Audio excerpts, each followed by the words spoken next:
భీకర యుద్ధం ప్రభావం హోటల్ రంగాన్ని కుదేలు చేసింది. వంట గ్యాస్ దొరకక ఇబ్బందులు పడుతున్నారు.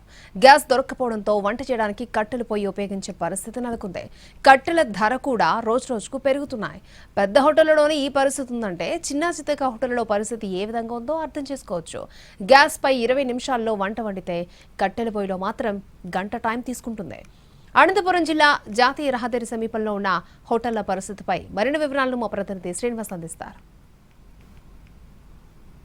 ఇరాన్, ఇజ్రాయెల్, అమెరికాల మధ్య జరుగుతున్న భీకర యుద్ధం హోటల్ రంగాన్ని పూర్తిగా కుదేలు చేసిందని చెప్పవచ్చు. దాదాపుగా పదుల సంఖ్యలో సిలిండర్తో వంట చేసే పరిస్థితి నుంచి కట్టెలు పోయే మీద వంట చేసే పరిస్థితి ప్రస్తుతం చూడొచ్చు. మనం రాప్తాడ్ సమీపంలోని జాతీయ రహదారి పైన ఒక పెద్ద హోటల్లో ఉన్నాం. ఈ పెద్ద హోటల్లో ప్రస్తుతం గ్యాస్ సిలిండర్లు వినియోగించుకోకుండా కట్టెలపై వినియోగించి వంటలు చేస్తున్న పరిస్థితి ఉంది. పూర్తిగా అనంతపురం జిల్లాలో కమర్షియల్ సిలిండర్ సరఫరా ఆగిపోవడంతో ఇవాళ ఉదయం నుంచి వీరు వంటలన్నీ కట్టెలపై మీద చేస్తున్న పరిస్థితి ఉంది. దాదాపుగా టన్ను కట్టెలు 5 నుంచి 6,000 రూపాయలు కొని తీసుకొచ్చి ఇప్పుడు ప్రస్తుతం అన్నం వండుతున్న పరిస్థితి. ప్రస్తుతం హోటల్కి సంబంధించిన అసోసియేషన్ సభ్యులు ఉన్నారు, రాష్ట్ర కార్యదర్శి ఉన్నారు, రమణ గారు. ఆయన అడిగి తెలుసు. మాకు వారం కిందటే హెచ్పి గ్యాస్, ఇండియన్ గ్యాస్ వాళ్ళు ఇంటి ఇచ్చారు. మాకు గవర్నమెంట్ సప్లై ఆపేస్తుందని చెప్పేసి అప్పటి నుంచి మేము కొంచెం హుషారుపడి ఇట్లా కొంచెం స్టవ్లు రిపేర్ చేసుకుని దాని మీద చేద్దామనే ఉద్దేశంతో దీన్ని వారం నుంచి ప్రిపేర్ చేసుకున్నాము.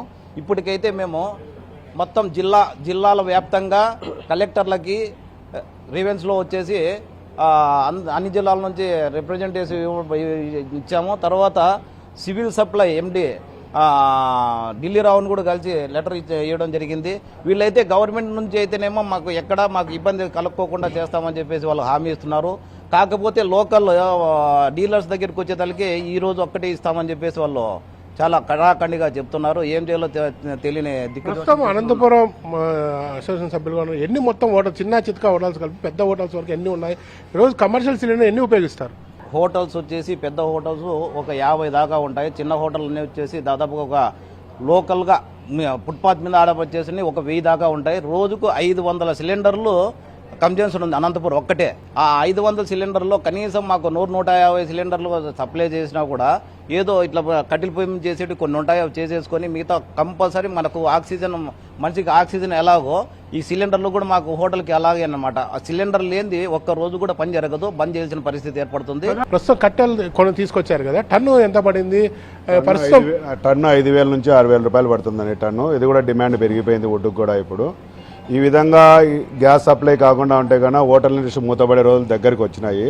మాతో పాటు ఎవరైతే మా మీద ఆధారపడి బతుకుతున్న కుటుంబాలు కానీ, వర్కర్స్ కానీ, వాళ్ళు కానీ జీవనోపాధి కోల్పోవడానికి కూడా ఆస్కారం ఉంది చాలా. దీన్ని ఎంత తొందరగా వీలైనంత తొందరగా ప్రభుత్వము కానీ, సెంట్రల్ గవర్నమెంట్ కానీ, స్టేట్ గవర్నమెంట్ ఎంత తొందరగా మాకు కొంచెమన్నా కనీసం 50-60% అన్నా మాకు రావాల్సిన సిలిండర్స్లో కొన్ని అన్నా ఇస్తే కన్నా ఇప్పుడు వాడే దాంట్లో మేము కొంచెం గెటాన్ చేసుకొని జీవనోపాధి కోల్పోకుండా వాళ్ళకు కూడా మేము కాపాడగలుగుతాము.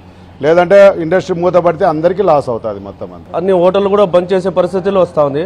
దయచేసి గవర్నమెంట్కి మేము చెప్పేది ఒకటి అంటే మాకు సిలిండర్ అట్లీస్ట్ 10 కావాల్సిన చోట 5 అన్న మాకు ప్రొవైడ్ చేస్తే కొద్దిగా మేము హోటల్ నడుచుకుంటాం. పెద్ద హోటల్లోనే పరిస్థితి ఇలా ఉంటే మిగతా హోటల్లో పరిస్థితి మరింత అధ్వానంగా ఉందని చెప్తున్న పరిస్థితి ఉంది. హోటల్ మూసేసే పరిస్థితి అని చెప్తున్నారు. ప్రస్తుతం కట్టెలు ఏదైతే ఉందో టన్ను కూడా రోజుకి రేటు పెంచుతున్నారని చెప్పి జరుగుతున్నారు. 5,500 నుంచి 6,000, 7,000 కూడా కట్టెలు టన్నులు అమ్ముడుపోతున్నాయని చెప్పి ఎవరైతే హోటల్ యజమానులు చెప్తున్న పరిస్థితి ఉంది. స్టీమ్ కూడా ఏదైతే ఉందో కట్టెలతోనే స్టీమ్ కూడా తయారు చేస్తున్న పరిస్థితి ఉంది. దానికి సంబంధించి కూడా విజువల్స్ మీకు చూపించే ప్రయత్నం చేస్తాం. టిఫిన్ లాంటి దానిని ఈ స్టీమ్ ద్వారానే పూర్తిగా స్టీమ్ ద్వారా మంట మండించి ఇక్కడ నుంచి తయారు చేస్తున్న పరిస్థితి ఉంది. కొద్దిసేపు క్రితమే ఈ స్టీమ్ సంబంధించి కూడా కట్టెలు ఉపయోగించారు. కట్టెలు కూడా దాదాపుగా పెద్ద ఎత్తున ధర పలుకుతుండడంతో వీళ్ళు కట్టెలు కూడా తెచ్చిపెట్టుకున్న పరిస్థితి ఉంది. పెద్ద హోటల్స్లో పరిస్థితుల్లోని చిన్న హోటల్లో మాత్రం వాళ్ళు పరిస్థితి ఆగమ గోచరంగా ఉంది. రోడ్డు పైన పడే పరిస్థితి వస్తుందని చెప్పి చెప్తున్న పరిస్థితి అయితే స్పష్టంగా కనపడుతుంది. కమర్షియల్ సిలిండర్లు దాదాపుగా పూర్తిగా అనంతపురం జిల్లాలో ఆగిపోయిన పరిస్థితి ఉంది. దీంతో ఇప్పటి వరకు వారికి కూడా అధికారులు అయితే 1-2 రోజులు సరిపడా అందజేస్తాము, టెన్షన్ పడదని చెప్తున్నప్పటికీ గ్రౌండ్ లెవెల్లో మాత్రం ఆ పరిస్థితి లేదని చెప్పి చెప్తున్న పరిస్థితి అయితే స్పష్టంగా కనపడుతుంది.